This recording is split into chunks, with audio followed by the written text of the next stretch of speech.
राजनीतिक मामलों की समिति ने जातिगत जनगणना कराने का फैसला लिया, तो हम यह कह सकते हैं कि मोदी है तो मुमकिन है, नीतीश है तो निश्चिंत है। ये मैं बात इस संदर्भ में कह रहा हूं कि जातिगत जनगणना इस देश में लंबे अरसे से मांग की जाती रही और लंबे अरसे तक कांग्रेस पार्टी ने हुकूमत किया, यूपीए ने हुकूमत किया, लेकिन उन लोगों ने कभी भी सामाजिक आर्थिक जनगणना पर कोई ध्यान नहीं दिया।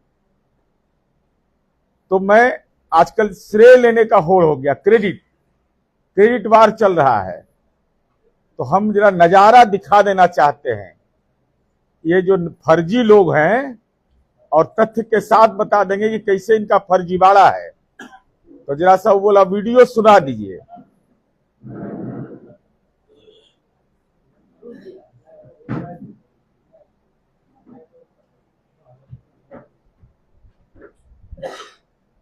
दो लोग का है 1994 का, एक माननीय नीतीश कुमार जी का और भारतीय जनता पार्टी के उस समय के तत्कालीन सांसद थे बंगारू दत्तात्रेय, जो वर्तमान में महामहिम राज्यपाल हैं। ये दोनों का वीडियो है, जरा सुन लीजिए उसको।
लाइट डाउन कर दीजिए।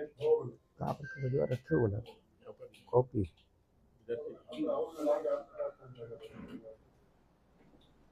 तो मैंने वीडियो पहले इसलिए दिखा दिया कि जरा 90 के दशक में हम लोग जाएं और आप लोग लोकतंत्र के चौथे स्तंभ हैं, तो आपकी भूमिका बहुत ही महत्वपूर्ण है कि आम लोग जाने और इस संवाददाता सम्मेलन में हमारे साथ हैं राष्ट्रीय लोक मोर्चा के प्रदेश प्रवक्ता माननीय सुभाष चंद्रवंशी जी, जनता दल यू के जिला अध्यक्ष माननीय मुकेश विद्यार्थी जी, भारतीय जनता पार्टी के सम्मानित जिला अध्यक्ष माननीय अनिल मेहता जी, राष्ट्रीय लोक मोर्चा के सम्मानित अध्यक्ष माननीय राजेंद्र कुशवाहा जी, लोजपा आर के जिला अध्यक्ष माननीय मनोज सिंह जी, हम पार्टी के जिला अध्यक्ष अशोक मांझी जी, पूर्व विधायक कन्हैया रजवार जी, मनोहर पासवान जी, संजय साव जी, शैलेंद्र शर्मा जी, जिला महामंत्री गौरव सांडिल, जिला महामंत्री भाजपा मुन्ना जी, नंदकिशोर चौरसिया जी, वो एनडीए के भी मीडिया प्रभारी हैं,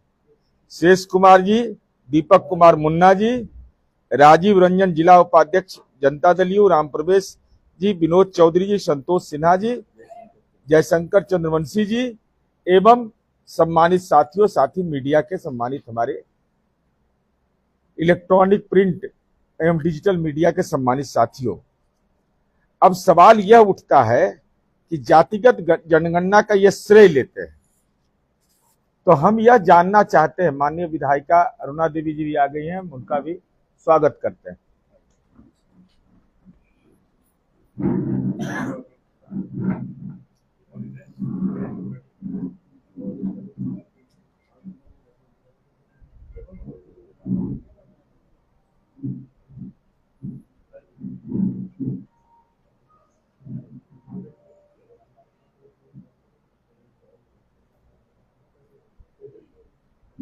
अब हमारा सवाल नंबर 1, 1994 में जब समता पार्टी बनी हुई थी तब माननीय नीतीश कुमार जी ने पार्लियामेंट में भाषण दिया। भारतीय जनता पार्टी के माननीय सांसद ने मांग किया, तो क्या राष्ट्रीय जनता दल उस समय जो अस्तित्व में था उसके सांसद ने जातिगत जनगणना के पक्ष में, कांग्रेस तो नहीं करती, लेकिन राष्ट्रीय जनता दल के सांसद ने क्यों नहीं जुबान खोला? लालू जी बिहार के मुख्यमंत्री थे, लालू जी की जुबान क्यों रुंध गई थी? इस सवाल पर खामोश क्यों रहे? हम तो लगातार इस बात की मांग करते रहे और हम लोग को जब बिहार में काम करने का मौका मिला तो जाति आधारित जनगणना का विधानमंडल में 2 बार प्रस्ताव पास हुआ, 2019, 2020, दोनों समय एनडीए की सरकार, माननीय नीतीश कुमार जी की सरकार। उसके बाद वर्ष 2021 में जब सभी दलों का प्रतिनिधिमंडल आदरणीय प्रधानमंत्री जी से मिलने गया तो उसमें भारतीय जनता पार्टी के माननीय जनक राम जी सदस्य, उस समय एनडीए की सरकार, जब राज्य सरकार ने क्या मंत्रिपरिषद ने निर्णय लिया कि बिहार अपने संसाधन से जाति आधारित गणना कराएगा, तो उस समय भी एनडीए की सरकार। तो जब एनडीए की सरकार थी तो राष्ट्रीय जनता दल अपनी भूमिका को श्रेय लेने के रूप में लेता है। तो हम यह जानना चाहते हैं कि जब आदरणीय लालू प्रसाद जी केंद्र में 2004 में अगर वो समर्थन वापस ले लेते तो सरकार गिर जाती, लेकिन जातिगत जनगणना के सवाल पर सांप सूंघ गया उनको। 2011 में केंद्र में वो किंग मेकर की भूमिका में थे, लेकिन उनके जुबान पर जातिगत जनगणना नहीं आया। उसका कारण स्पष्ट है कि चूंकि लालू प्रसाद जी जातिगत जनगणना कराते, यहां तो पशुपालन घोटाला के अभियुक्त हो गए थे, ये अपना प्राण बचाने में लगे हुए थे, इनको जातिगत जनगणना से क्या लेना देना था? तो लालू जी की पार्टी और तेजस्वी यादव का क्रेडिट लेते हैं तो इसका क्रेडिट कौन लेगा? और हम लोगों ने जो गणना किया, वो गणना की पूरी प्रक्रिया आप जानते हैं, उसमें बताने की जरूरत नहीं है, कितना गणना कर्मी थे, कितना हमारे सुपरवाइजर थे, और 2 राउंड में उसको हमने किया। एक पहले हाउस होल्ड गिना सबका, उसके बाद उसकी सामाजिक आर्थिक स्थिति का अवलोकन किया, फिर हम लोगों ने नीति का निर्माण किया, फिर माननीय उच्च न्यायालय ने उसको निरस्त कर दिया, सुप्रीम कोर्ट में मामला गया, अभी मामला राज्य सरकार वहां पैरवी कर रही है कि जल्द से जल्द ये हो जाए। लेकिन देश के आधार पर जनगणना हो, यह अगर बिहार में, और ये मेरा आरोप है सीधा और इसका जवाब राहुल गांधी जी को देना चाहिए, तेजस्वी यादव को देना चाहिए, ममता बनर्जी को देना चाहिए। जब इंडी गठबंधन की बैठक हुई मुंबई में तो माननीय नीतीश कुमार जी ने कहा कि पहला एजेंडा आप तय करिए राष्ट्रीय स्तर पर जातिगत जनगणना का। ममता बनर्जी ने विरोध किया और कांग्रेस पार्टी उसके समर्थन में रही और राष्ट्रीय जनता दल खामोश रहा। तब हमने नीतिगत निर्णय लिया कि हम उनसे बाहर आएंगे और जातिगत जनगणना का जब इतिहास लिखा जाएगा तो यह लिखा जाएगा कि आदरणीय नरेंद्र मोदी जी के नेतृत्व में आजाद हिंदुस्तान में पहली बार जातिगत जनगणना कराने का निर्णय लिया गया और उसकी रोशनी अगर निकली तो वह बिहार से निकली और वो एनडीए की सरकार के माननीय नीतीश कुमार जी के नेतृत्व में निकला। अब तरह तरह के कुतर्क दिए जा रहे हैं, तेलंगाना से तुलना किया जा रहा है। अरे तेलंगाना में 1 महीने के अंदर में कर दिया और हमको 5 से 6 महीना लगा है। हमारे यहाँ 2,36,000 गणना कर्मी इसमें लगे थे, 35,000 सुपरवाइजर, उसकी बाजाबता ट्रेनिंग हम लोगों ने करवाई थी।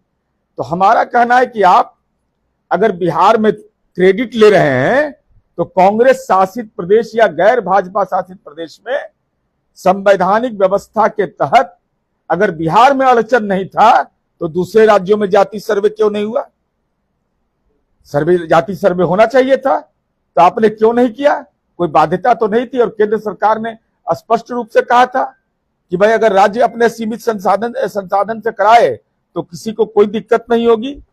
तो ये निश्चित रूप से, और हम यह जानना चाहते हैं इंडी गठबंधन के लोगों से कि आप अपना नजरिया साफ करिए।